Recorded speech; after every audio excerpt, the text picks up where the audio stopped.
Good morning, 9th class students. In previous class, I completed meristematic tissue in lesson 2 plant tissues.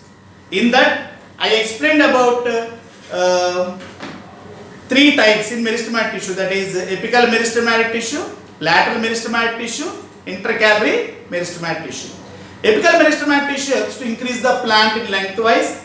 Lateral meristematic tissue helps to increase the girth of plant, or means width of plant. And intercalary meristematic tissue help to produce branches and also fruits and flower stalks. Now I will explain about next tissue, that is dermal tissue. Already we learned about meristematic tissue helps to increase the size of plant, whether it is present in tip of root and tip of shoot, helpful to increase the plant in lengthwise, okay, or breadthwise. Now I will explain about dermal tissue. This dermal tissue helps to give protection to the plant. It will give protection. Now I will explain how to absorb dermal tissue in school level. For this you have to take a beetle leaf. Cut the edge of leaf with a single stroke. Then you get a whitish thin layer. Keep the layer, small layer, in a slide. Put a water drop on it, glycerin on it, and you have to cover the material with cover slip. And if you will observe the microscope, you can find out cells like this here.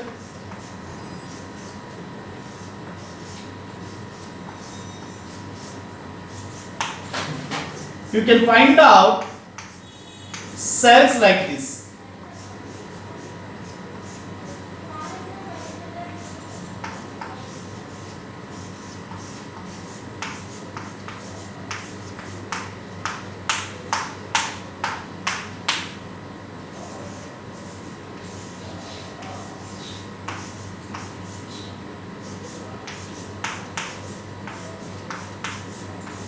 You can find out cells like this. So if you will observe here, in dermal tissue, cells are tightly packed. Means there is no intercellular spaces in between of cells.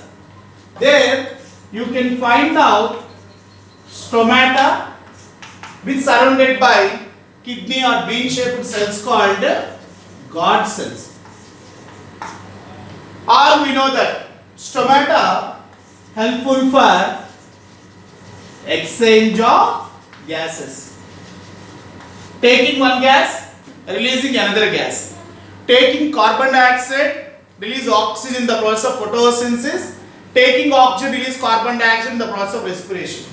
This stomata also helpful for transpiration. Transpiration means releasing excess water present in the plant in the form of water vapor is known as transpiration. So here cells are tightly packed, stomata also present in the cells. According to the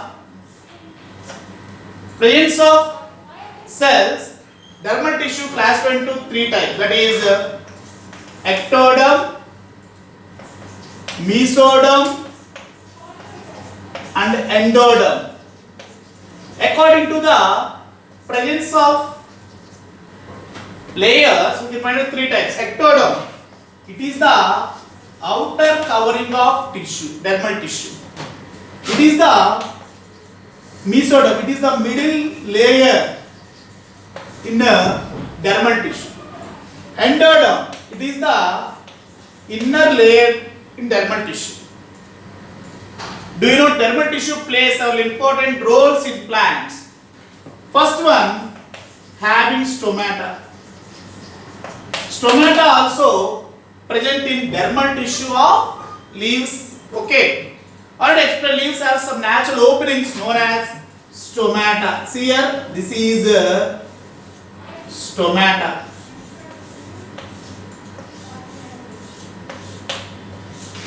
Stomata surrounded by guard cells. Guard cells will give protection to the stomata. Stomata also present in dermal tissue of plants. Next one is waxy layer. This waxy layer present in desert plants. Desert plants known as xerophytes. They live in deserts. If you will observe in deserts, we can find out less amount of water or no water. To protect the plant from transpiration, they have a waxy layer on the leaves or stems. A whitish powder layer known as waxy layer, which helps to give protection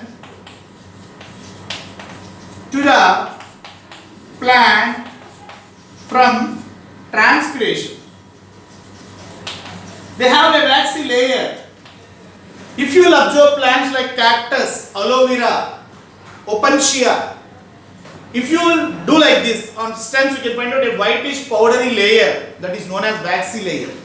This waxy layer close the stomata, which helpful to prevent transpiration.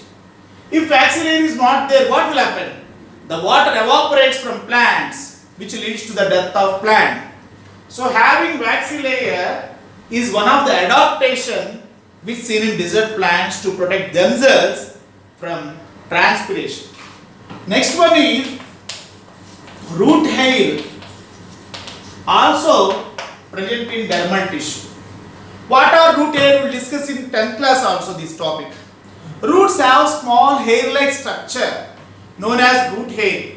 Can be seen only with the help of microscope, not with our eyes. This root hair helps to absorb water from soil and send to all parts of the plant. This root hair also present in dermal tissue of plants. Roots have some microscopic hair-like structures known as root hair. Can be seen only with the help of microscope or hand lens. We cannot see with our eyes. Root hair. This root hair helpful for absorb water from soil and send to all parts of the plant. Fourth one is gums. Do you know?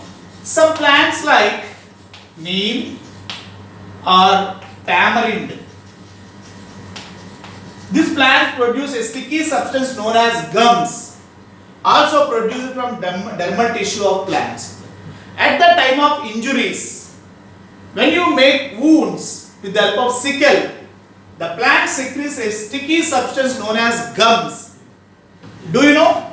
This gums helpful for wound healing, and also these gums are also helpful to send waste materials from the plants.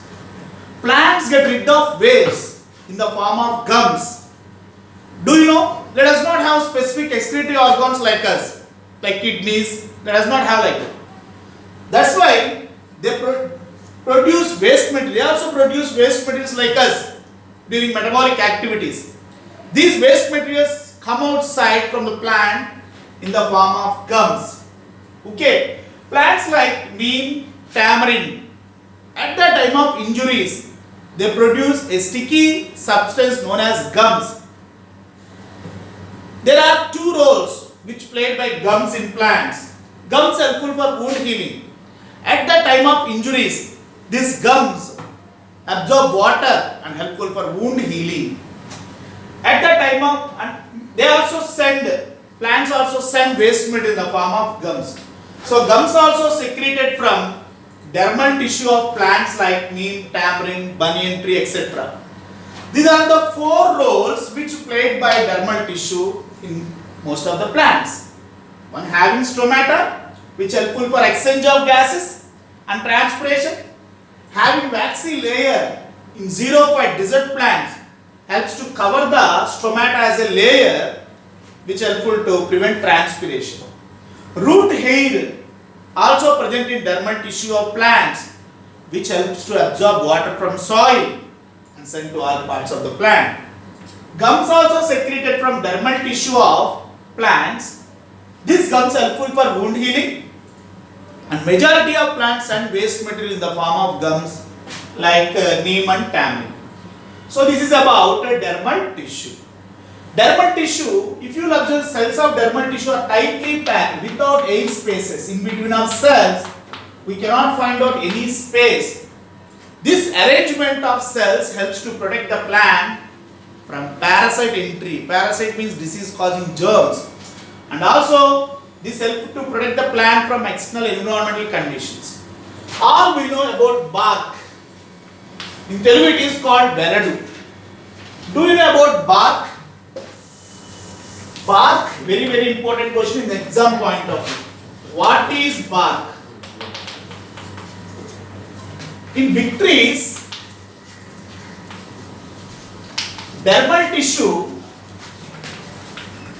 in big trees, dermal tissue forms several layers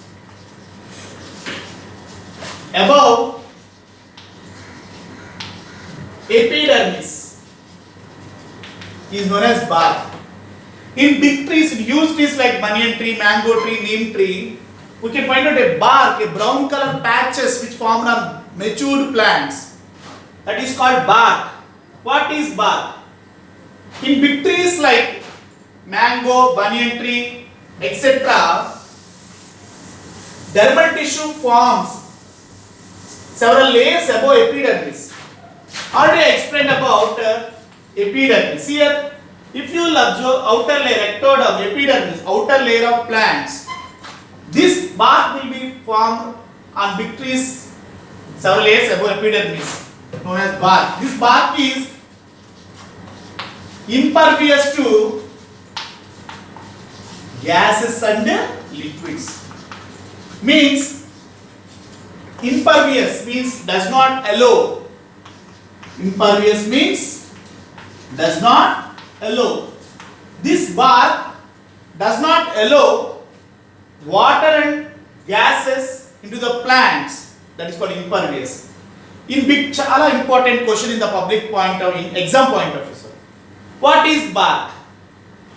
In big trees, dermal tissue forms several layers above epidermis is known as bark. Bark is impervious to gases and liquids. So this is about bark. Up here we learned about dermal tissue, children. Now I will explain next tissue, that is called ground tissue. Already we learned about dermal tissue, no? Already we learned two tissues up to now.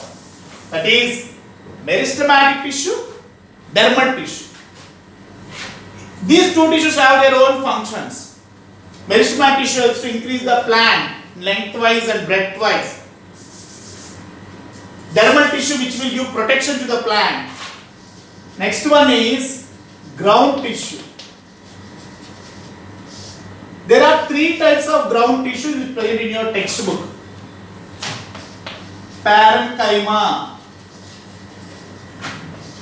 collenchyma, sclerenchyma. These three tissues have their own role. Parenchyma, collenchyma, sclerenchyma. In parenchyma also we can find out three subtissues. Chlorenchyma,